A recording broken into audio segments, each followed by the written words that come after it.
요즘 넷플릭스에서 방영되고 있는 나는 신이다라는 다큐멘터리가 많은 파장을 일으키고 있는데 여기에 등장하는 인물이 누구냐면 정명석, 김기순, 박순자, 이재력이에요.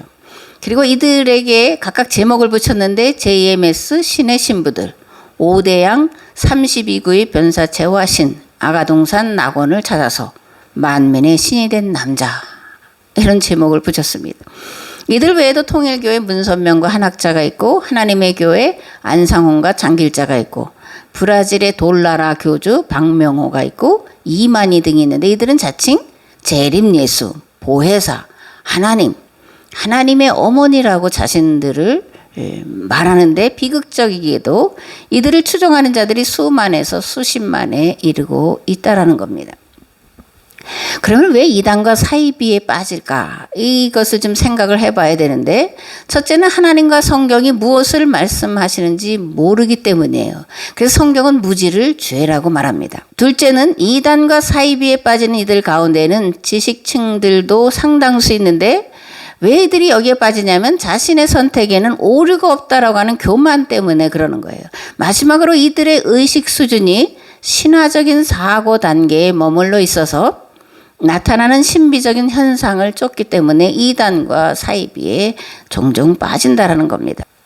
그러면 이단과 사이비에 빠지려면 어떻게 해야 되냐? 하나님과 성경을 바르게 아는 일에 힘써야 합니다. 신앙생활은 열심히 하는 게 중요한 게 아니에요. 신앙생활은 바르게 하는 것이 중요합니다. 하나님과 성경을 바르게 안 다음에 신앙생활에 열심을 내는 것이 순서예요. 이것이 이단과 사이비에 빠지지 않는 길입니다. 아멘. 둘째로 드러나는 현상에 미혹당해서는 안 돼요. 기도를 통해 병 고침을 받을 수 있습니다. 장래일을 알아맞힐 수도 있고 신비한 현상을 경험할 수도 있고 막혔던 문제가 해결될 수도 있어요. 없다라는 얘기가 아닙니다. 그러나 나타나는 현상이 내가 다른 사람들보다 신앙이 더 좋다거나 하나님 보실 때 내 믿음이 더 좋다거나 하는 증거가 아니라는 걸 알아야 된다는 거예요. 더 나아가서 이러한 현상들이 다 하나님께로부터 온 것이라고 믿어서는 안 된다는 겁니다. 검증을 해야 된다는 거예요. 우리는 방언이나 어떤 예언이나 이런 것들이 교회 안에만 있는 교회의 전유물이라고 생각하는데 아니에요. 다종교 안에도 얼마든지 일어날 수 있는 일이고 특히 정신을 집중할 때에 이런 각종 현상들이 나타난다라는 걸 알아야 됩니다. 그러니까 이런 현상들은 정신 집중의 결과라는 거예요. 그러므로 어떤 현상이 나타날 때 덥석 하나님께로부터 온 것이다 라는 생각을 버리고 참과 거짓을 분별하는 분별력을 얻도록 기도를 해야 합니다. 아멘. 교회 안에 보면 은사자들이 있는데 이들의 특징이 있어요. 물론 다는 아니라는 얘기입니다. 그런데 경험상 많은 분들이 은사가 나타나면 그때부터 자신이 보고 들은 것을 절대시해요. 그것을 하나님의 말씀이라고 확신합니다. 그래서 목사의 말이 귀에 들려오지 않는 거예요. 그리고 패거리를 짓거나 교회 안에 많은 문제들을 일으키는 자들이 이런 자들이라는 것도 우리가 알아야 됩니다. 그러나 나타나는 현상들이 정말로 하나님께로부터 온 것이라면 말씀을 듣고 배우는 일에 더욱더 힘쓰게 되겠죠. 그죠? 교만하지 않고 겸손하려고 하고 부지런히 섬기려고 하고 굳은 일도 마다하지 않고 최선을 다하려고 합니다. 왜 그러냐? 성령님의 법은 낮아짐의 법이고 섬김의 법이고 희생과 헌신의 법이기 때문에 그렇습니다. 아멘. 그렇다면 반대로 마귀의 법은 무엇이냐? 높아지는 법이죠. 섬김 받는 법입니다. 지배하고 누리게 하는 법이에요. 그러므로 어떤 현상이 나타날 때 그것으로 인해 우쭐해지거나 높아지려 하거나 자랑하려고 한다면 내가 지금 마귀의 영에 뒤집어 씌여 있구나라고 알아차려야 돼요. 그리고 하나님 앞에 나아가서 높아진 마음을 낮출 수 있도록 성령님의 도우심을 간구해야 됩니다. 철저하게 교만한 마음을 회개해야 돼요. 만일 그렇지 않으면 마귀의 밥이 되어 영원한 생명을 잃어버리게 될 것입니다. 아멘. 셋째로 신앙을 올바른 길로 인도해 줄 좋은 목회자를 만나야 돼요. 어떤 분이 제 쇼츠 영상에 2번이나 댓글을 달았더라고요. 보니까 닉네임이 같아서 자세히 봤더니 그냥 하하 이렇게만 했어요. 그래서 제가 관심 가져줘서 고맙다. 그랬더니 자기는 목사들에게 실망해서 교회를 안 가려고 한다. 그래서 또 댓글을 달았습니다. 그래도 혹시 가끔씩 와서 궁금한 거나 불만스러운 거 있으면 댓글을 달아달라. 감사하다.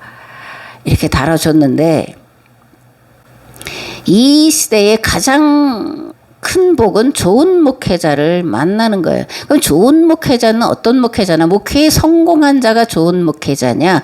그게 아니라 신앙생활을 올바르게 가르쳐주는 자, 그가 좋은 목회자라는 거예요.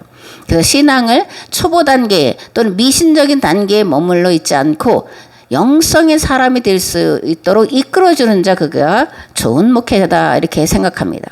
그러면 진정한 영성이란 뭐냐? 뜻이 하늘에서와 같이 땅에서도 이루어지기를 간절히 기도하며 그 길을 열어 나가고자 하는 거예요. 모든 세상 만물이 하나님의 법과 질서와 조화 가운데 어우러지고 그래서 자유롭고 행복하고 평화롭게 살아가도록 하는 그 일에 자신이 가진 모든 것을 쏟아 붓는 삶입니다. 땅이 혼돈하고 공허하며 흑암이 깊음 위에 있는 세대를 바라보며 가슴 아파 견디지 못하며 하나님 앞에 나아가 마르지 않는 눈물의 기도를 드리는 것, 그것이 영성입니다. 아멘. 출애굽기 32장에 보면 모세가 이제 시내산에 올라가서 하나님을 배웠는데 40일 동안 있었죠. 그러니까 이제 밑에서 모세를 기다렸던 사람들이 걱정이 되고 이게 이제 근심이 된 거예요. 그래서 아론이 금은을 가지고 오라 그래서 그것으로 이제 금송아지 신상을 만들죠. 그리고 그 앞에서 화목제와 번제를 드리면서 이것이 너희를 애굽에서 인도해낸 너희의 신이다. 이렇게 말을 합니다. 그 모습을 보신 하나님이 모세에게 말씀하셔요. 내가 저들을 다 멸절시키고 너로 큰 민족을 만들겠다. 그러자 모세가 하나님 앞에 엎드려 이렇게 기도를 합니다. 슬프도소이다. 이 백성이 자기들을 위하여 금신을 만들어 싸우니 큰 죄를 범하였나이다. 그러나 이제 그들의 죄를 사하시옵소서. 그렇지 아니하시면 원하건대 주께서 기록하신 책에서 내 이름을 지워버려 주옵소서. 아멘. 사도 바울도 로마서 9장에서 이스라엘 동족을 향한 간절하고 절박한 심정을 이렇게 기록을 합니다. 내가 그리스도 안에서 참말을 하고 거짓말을 아니하노라. 나에게 큰 근심이 있는 것과 마음에 그치지 않는 고통이 있는 것을 내 양심이 성령 안에서 나와 더불어 증언하노니 나의 형제 곧 고륙의 친척을 위하여 내 자신이 저주를 받아 그리스도에게서 끊어질지라도 원하는 바로라. 아멘. 이들이 진정한 영성의 사람이에요. 구약에는 이와 같은 영성의 사람들이 등장하는데 예언자들이 이런 영성의 사람들입니다. 마찬가지로 신약에 등장하는 사도들은 영성의 사람들이었어요. 이들은 하나같이 뜻이 하늘에서와 같이 이 땅에서 이루어지기를 날마다 간구하며 외치며 말씀대로 살고자 몸부림치고 말씀대로 살라고 몸부림치던 자들이었어요. 그렇다면 오늘 우리는 어떠한 자가 되어야 하냐? 성경에 나오는 믿음의 사람들 같이 되어야 할 줄 믿습니다.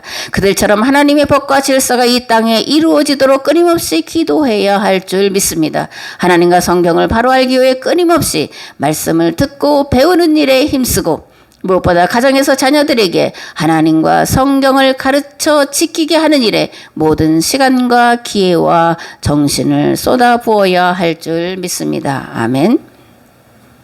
마태복음 24장 1절에서 23절 말씀을 봉독을 하겠습니다. 예수께서 성전에서 나와서 가실 때에 제자들이 성전 건물들을 가리켜 보이려고 나오니 대답하여 이르시되 너희가 이 모든 것을 보지 못하느냐? 내가 진실로 너희에게 이르노니 돌 하나도 돌 위에 남지 않고 다 무너뜨려지리라. 예수께서 감람산 위에 앉으셨을 때에 제자들이 조용히 와서 이르되 우리에게 이르소서 어느 때에 이런 일이 있겠사오며 또 주의 임하심과 세상 끝에는 무슨 징조가 있사오리까?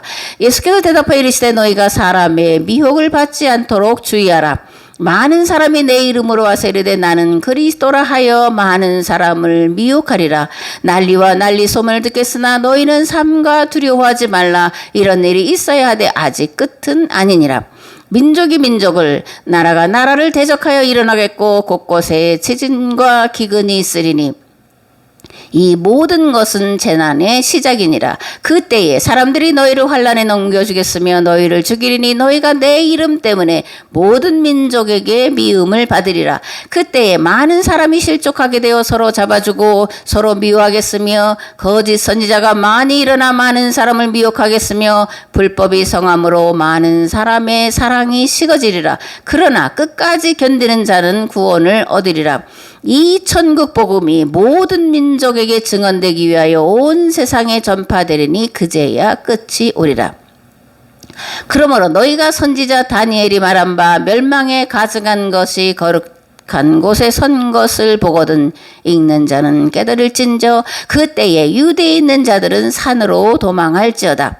지붕 위에 있는 자는 집 안에 있는 물건을 가지러 내려가지 말며 밭에 있는 자는 겉옷을 가지러 뒤로 돌이키지 말지어다. 그 날에는 아이벤 자들과 젖 먹이는 자들에게 화가 있으리로다. 너희가 도망하는 일이 겨울에나 안식일에 되지 않도록 기도하라. 이는 그때에 큰 환란이 있겠음이라. 창세로부터 지금까지 이런 환란이 없었고 후에도 없으리라. 그 날들을 감하지 아니하면 모든 육체가 구원을 얻지 못할 것이나 그러나 택하신 자들을 위하여 그 날들을 감하시리라. 그때에 사람이 너에게 말하되 보라 그리스도가 여기 있다 혹은 저기 있다 하여도 믿지 말라. 거짓 그리스도들과 거짓 선지자들이 일어나 큰 표적과 기사를 보여 할 수만 있으면 택하신 자들도 미혹하리라. 보라 내가 너희에게 미리 말하였노라. 그러면 사람들이 너에게 말하되 보라 그리스도가 광야에 있다 하여도 나가지 말고 보라 골방에 있다 하여도 믿지 말라. 번개가 동편에서 나서 서편까지 번쩍임 같이 인자의 임함도 그러하리라. 죽음이 있는 곳에는 독수리들이 모일 것이니라. 그날 환란 후에 즉시 해가 어두워지며 달이 빛을 내지 아니하며 별들이 하늘에서 떨어지며 하늘의 권능들이 흔들리리라. 그때에 인자의 징조가 하늘에서 보이겠고 그때에 땅의 모든 족속들이 통곡하며 그들이 인자가 구름을 타고 능력과 큰 영광으로 오는 것을 보리라. 그가 큰 나팔 소리와 함께 천사들을 보내리니 그들이 그의 택하신 자들을 하늘 이 끝에서 저 끝까지 사방에서 모으리라. 아멘. 읽어드린 말씀에는 이스라엘의 멸망과 그리고 전 지구적인 종말에 대한 두 가지가 섞여서 나오고 있는데 특별히 마태복음 24장과 25장의 종말과 심판에 대해서 길게 다루고 있습니다. 왜 이렇게 종말과 심판에 대해서 길게 다루냐면 이 두 주제가 신앙생활과 밀접한 관계를 이루고 있기 때문이에요. 말씀해 보면 갈릴리 출신 제자들이 예루살렘에 올라가서 그 성전의 크고 아름다움을 보고 놀라죠. 그럴 때 예수님이 그들에게 말씀하십니다. 돌 하나도 돌 위에 놓이지 않고 다 파괴될 거다. 그러니까 사도들이 또 예수님께 와가지고 그러면 어느 때 이런 일이 있겠습니까? 또 어떤 징조가 있겠습니까? 이렇게 물어보는 그런 이야기가 방금 말씀해드리는 그런 본문의 말씀입니다. 그래서 오늘은 종말 사상에 대해서 함께 알아보려고 합니다. 첫째로 세속적인 종말 사상이 있습니다. 세상 사람들은 종말의 때가 되면 세상은 파멸에 이른다고 생각을 하고 죽은 다음 심판이 있을 것이라는 것을 알고 있어요. 왜냐하면 악하게 산 사람과 선하게 산 사람의 결말이 똑같다면 이거는 순리에 어긋난다라고 생각하기 때문이에요. 둘째로 유대인의 종말 사상이 있습니다. 유대인들에게는 그날 또는 여호와의 날이라는 사상이 있는데 그들은 이 날을 신원의 날, 즉 이스라엘의 원수를 갚아주는 날이라고 생각을 했고 이 사상은 메시아 대망으로 이어졌습니다. 그래서 유대인들은 메시아가 오시면 다윗 제국이 재현되고 이스라엘이 세계 가운데 가장 강대한 제국을 이루어 세상을 지배하게 될 것이라고 생각을 했어요. 세 번째로 기독교의 종말 사상인데 기독교의 종말 사상에는 두 관점이 있습니다. 구속사적 관점과 계약사적 관점이에요. 먼저 구속사적 관점에서 보는 종말은 세속적인 종말 사상과 크게 다르지 않습니다. 다른 점은 예수님을 믿는 자는 천국으로 가고 믿지 않는 자는 지옥으로 간다는 것밖에 다르지 않아요. 그러면 계약사적 관점에서 보는 종말 사상은 뭐냐? 여기에도 두 가지가 있는데 현재적 종말과 미래적 종말이 있습니다. 난 옛, already, not yet, 뭐 이렇게 이제 신학적으로 말하는데 이미 여기에서 시작되고 그러나 아직은 아니다 이런 겁니다. 현재적 종말이란 지금 이 땅에서 하나님 나라의 삶을 시작하고 완성을 이루어가는 삶의 과정을 말해요. 미래적 종말이란 창조의 완성으로서의 종말, 즉 계약을 완성하는 때요. 그 때에 새 하늘과 새 땅이 임하고 사람은 전혀 새로운 몸으로 부활에 이르게 되는 때를 말합니다. 다시 말해서 계약사적 관점에서 종말은 세상의 파멸이 아니라 하나님 나라의 완성을 말합니다. 이 땅에서 시작된 부활의 신앙과 삶이 종말과 내세에서 완성되는 것을 말하고 종말과 내세는 지금 이미 세상 속에서 시작되었고 미래의 완성을 향해 나아가고 있다는 것을 말하고 있습니다. 무엇보다 종말은 세상 파멸이 아니라는 겁니다. 세상을 지배하는 악의 세력의 파멸을 성경은 종말의 때에 있어질 일이라고 그렇게 말씀하는 것입니다. 그래서 요한계시록 21장에 이렇게 돼 있어요. 또 내가 새 하늘과 새 땅을 보니 처음 하늘과 처음 땅이 없어졌고 바다도 다시 있지 않더라. 또 내가 보매 거룩한 성새 예루살렘이 하나님께로부터 하늘에서 내려오니 그 준비한 것이 신부가 남편을 위하여 단장한 것 같더라. 내가 들으니 보좌에서 큰 음성이 나서 이르되 보라 하나님의 장막이 사람들과 함께 있음에 하나님이 그들과 함께 계시리니 그들은 하나님의 백성이 되고 하나님은 친히 그들과 함께 계셔서 모든 눈물을 그 눈에서 닦아주시니 다시는 사망이 없고 애통하는 것이나 곡하는 것이나 아픈 것이 다시 있지 아니하리니 처음 것들이 다 지나갔음이로라. 보좌에 앉으신 이가 이르시되 보라 내가 만물을 새롭게 하노라 하시고 또 이르시되 이 말은 신실하고 참되니 기록하라 하시고 또 내게 말씀하시되 이루었도다. 나는 알파와 오메가요 처음과 마지막이라. 내가 생명수 샘물을 목마른 자에게 값없이 주리니 이기는 자는 이것들을 상속으로 받으리라. 나는 그의 하나님이 되고 그는 내 아들이 되리라. 그러나 두려워하는 자들과 믿지 아니하는 자들과 흉악한 자들과 살인자들과 음행하는 자들과 점술가들과 우상 숭배자들과 거짓말하는 모든 자들은 불과 유황으로 타는 못에 던져지리니 이것이 둘째 사망이라. 아멘. 그러니까 요한계시록에서 말씀하는 종말은 로마 제국의 악이 소멸되는 때를 말하고 그리고 둘째 사망의 때는 하나님께서 이 땅에 창조를 완성하러 오셔서 악한 자들을 멸망시키시는 그런 것을 말씀하고 있다는 겁니다. 아멘. 질문입니다. 왜 이단에는 항상 임박한 종말론이 개입될까? 그 이유는 타계적인 신앙 때문에 그런 거예요. 우리가 너무나 잘 아는 대로 헬라의 영육이원론과 영원불멸설의 영향으로 당연히 종말이 오면 세상은 파멸에 이르고 믿는 자는 영원 구원을 받아 천국에 간다라고 믿기 때문에 그러는 거예요. 우리가 분명하게 알아야 할 것은 구속사적 관점에서 보는 종말과 세상의 종말 사상이 대동소이하나 계약사적 관점에서 보는 종말은 이와 다르다는 겁니다. 계약사적 관점으로 보는 종말 즉 창조의 완성으로서의 종말이 성경이 본래 말씀하고 있는 종말의 의미라는 것을 알아야 합니다. 아멘.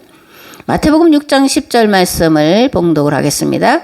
나라가 임하시오며 뜻이 하늘에서 이루어진 것 같이 땅에서도 이루어지이다. 아멘. 하나님께서 세상을 구원하시는 방법은 이 세상에 하나님 나라의 모형을 만들어 놓고 모든 사람이 보고 구원받게 하시는 것이었고 이를 위해서 선택된 사람들이 아브라함의 후손들인 이스라엘 사람들이었어요. 하나님은 시내산에서 이들과 계약을 맺으셨고 이들에게 율법과 십계명을 주셨는데 이것은 하나님 나라의 모델을 만드는 법이었습니다. 조직이었어요. 그죠? 가나안은 그래서 이 거룩한 나라의 모델이 세워질 땅이었습니다. 그런데 이스라엘이 가나안 땅에 세워야 될 거룩한 나라를 세우지 못하고 세상 나라들이 가는 길로 갔기 때문에 실패했고 그 결과 구약시대는 종말을 고하게 된 것이고 그래서 세상을 구원하러 예수님께서 이 땅에 오셨습니다. 그리고 예수님이 교회를 통해 구원 사역을 이루게 하기 위해서 죄인들과 계약을 맺으셨어요. 그리고 12제자를 세워놓으셨고 예수님이 돌아가시고 부활하신 다음에 성령이 사도들에게 그리고 120명에게 임했을 때 비로소 이 땅의 교회가 시작되었습니다. 이런 것을 염두에 두면 하나님 나라가 임하시오는 무슨 뜻이냐면 첫째, 교회가 하나님 나라의 모형이 되게 하옵소서입니다. 교회가 이 땅에 세워진 목적은 하나님 나라의 모델을 보여주기 위함에 있어요. 교회가 세상에 하나님 나라의 모델이 되려면 먼저 교회가 거룩한 나라가 돼야 되는 거죠. 그죠? 율법과 십계명 그리고 복음의 정신이 교회 안에서 실현되어야 돼요. 예루살렘 교회에 세워진 초기 교회에 성령이 임하시자 많은 사람들이 예수님을 구세주로 고백을 했습니다. 그리고 공동체에 들어와서 거룩한 삶을 실천했어요. 그러니까 초대교회는 하나님 나라의 모델이었다는 겁니다. 신분과 지위를 따지지 않았어요. 특별히 물건처럼 취급받던 노예들이 주인과 동등한 대우를 받았는데 빌레몬서에 보면 오네시모는 빌레몬이 세운 그 가정교회의 담임자예요. 오네시모는 빌레몬의 종이었습니다. 그런데 빌레몬은 오네시모를 담임자로 섬겼다라는 겁니다. 아멘.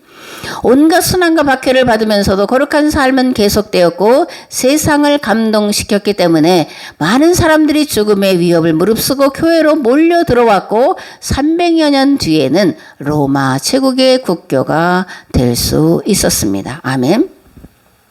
두 번째로 타계 신앙에 빠지지 않게 하시오며입니다. 누가복음 19장에 보면 예수님께서 예루살렘으로 올라가시는 마지막 길에 많은 사람들이 이제 갈릴리에서부터 따라왔어요. 그리고 예루살렘이 가까워지자 예수님이 이제 왕이 되고 그래서 이제 하나님 나라가 곧 임하는 줄 알았습니다. 그럴 때 예수님은 그들이 가진 임박한 종말론을 바로 잡으시기 위해서 문화의 비유를 말씀하셨어요. 10명에게 한 문화씩 주고 각각 나가서 장사하라. 이익을 남긴 자는 칭찬을 받지만 이익을 남기지 못한 자는 슬피 울게 되리라 이런 말씀을 주셨는데 한 문화의 비유를 통해서 말씀하시고자 하는 것은 이익을 남기라는 건 영적인 어떤 사역, 영적인 이익만을 말하는 것이 아니라 가난하고 병든 자의 현실 문제를 해결해 주라는 말씀이 더 많은 부분을 차지하고 있음을 우리가 알아야 됩니다. 아멘. 신앙의 오류에 빠지게 하는 이단에는 늘 임박한 종말론이 개입되어 있습니다. 왜냐하면 임박한 종말론의 단짝은 타계 신앙이기 때문에 그래요. 이 타계 신앙은 육체적인 삶보다 천국을 더 지향해요. 육체의 부활을 믿는 게 아니라 영원 구원을 믿고 영원 불멸설을 믿는 겁니다. 그러니까 우리가 가진 신앙이 지금 정말 바른 신앙인지 잘못된 신앙인지 헛갈리고 있다는 것을 우리가 구별을 해내야 됩니다. 기독교의 구원은 육체의 부활이에요. 성경은 육체와 영원, 세상 나라와 하나님 나라를 결코 분리하지 않습니다. 기독교의 종말은 하나님 나라의 완성을 말하는 거예요. 이 땅에서 시작된 부활의 신앙과 삶이 종말과 내세에서 완성되는 것을 말합니다. 종말과 내세는 지금 여기 세상 속에서 이미 시작되었고 미래의 완성을 향해 나아가는 겁니다. 이미 구원받은 것이 아니라 우리는 구원의 삶을 살아가는 과정 중에 있다는 겁니다. 이것은 내세에 대한 거부가 아니에요. 단지 하나님 나라인 내세가 예수님으로 말미암아 지금 여기에서 시작되었다는 뜻이고 완성을 향해 나아가야 된다는 것을 말씀하고 있다는 것을 알아야 됩니다. 아멘.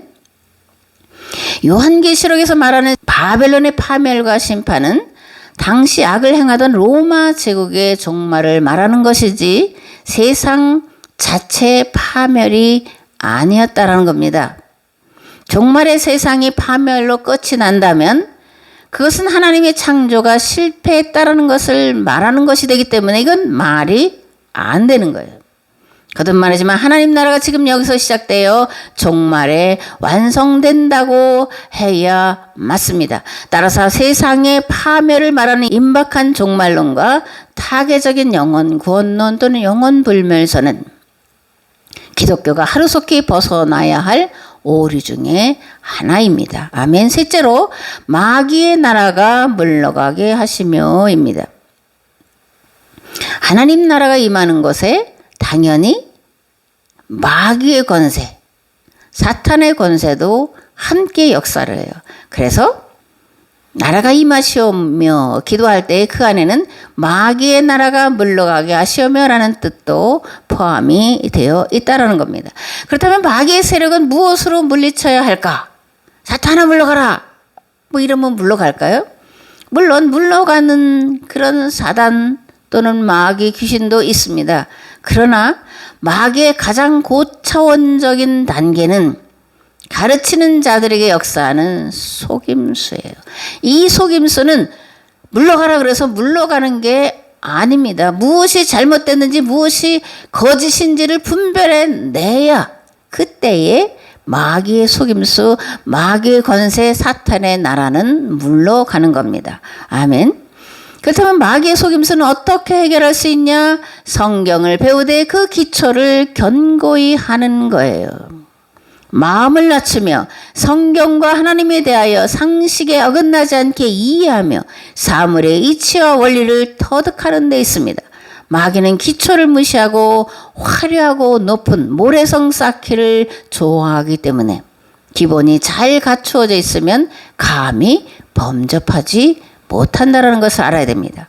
그러나 기본을 무시하는 사람들은 마귀의 속임수에 넘어가지 않을 방법이 없어요. 앞에서 말씀드린 각종 자기가 재림예수, 보혜사, 하나님 어머니라고 하는 자들은 다 같이 기본이 전혀 없는 자들이라는 것을 우리가 알아야 됩니다. 아멘. 마귀의 속임수에서 벗어나려면 성경과 하나님을 바르게 이해해야 되는데 그렇게 하려면 가정에서 부모가 자녀들에게 부지런히 말씀을 가르치는 성경 공부 운동이 일어나야 되고 확산되어야 됩니다. 성경을 읽을 때 문자대로만 읽는 것이 아니라 그 안에 감추어진 것을 캐내기 위해서 질문하고 토론하는 방식을 통해서 성경을 알아가는 일들을 부지런히 해야 됩니다. 성경에는 하나님의 창조의 지혜가 들어있어요. 그래서 말씀이 본래 무엇을 말하고자 하는 것을 찾을 때, 두드릴 때, 구할 때 성령께서 함께 하셔서 사물의 이치와 원리를 깨달아갈 수 있게 하시고 영적인 원리를 깨달아갈 수 있게 하시고 그래서 하나님의 말씀에 바로 서는 바른 신앙생활을 하도록 이끄시는 줄을 믿습니다. 성경은 그리스도 예수 안에 있는 믿음으로 말미암아 구원에 이르는 지혜가 있게 하는 하나님의 말씀이요 교훈과 책망과 바르게 함과 의로 교육하기에 유익한 말씀이요 하나님의 사람으로 온전하게 하며 모든 선한 일을 행할 능력을 갖추도록 도우시는 하나님의 말씀인 줄 믿습니다. 아멘. 마지막으로 가장 중요한 것은 겸손입니다. 겸손은 마귀의 속임수를 이기는 길이고 가장 강력한 무기예요. 마귀는 교만입니다. 그죠? 그래서 마귀에게 지는 건 교만해지면 지는 거예요. 잠언서에 보면 교만은 패망의 선봉이요 거만한 마음은 넘어짐의 앞잡이다 라고 말씀하고 있습니다. 하나님은 겸손한 자를 가까이 하시고 교만한 자를 물리치시는 분이세요.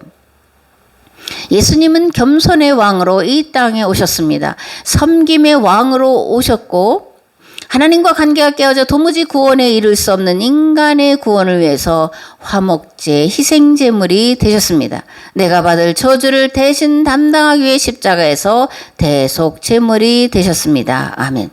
사순절 기간은 세상 만물을 죄에서 구원하시고 하나님의 영원한 생명 안에 살게 하시려고 하나님의 아들이 사람 되어 오신가 십자가의 죽으심을 기억하는 절기예요. 그런데 여기에만 머물러서는 안 되고 한 걸음 더 나아가서 내 본성, 나라고 하는 나는 악 그 자체라는 것을 인정하고 중심을 찢는 회개의 절기로 지켜야 돼요.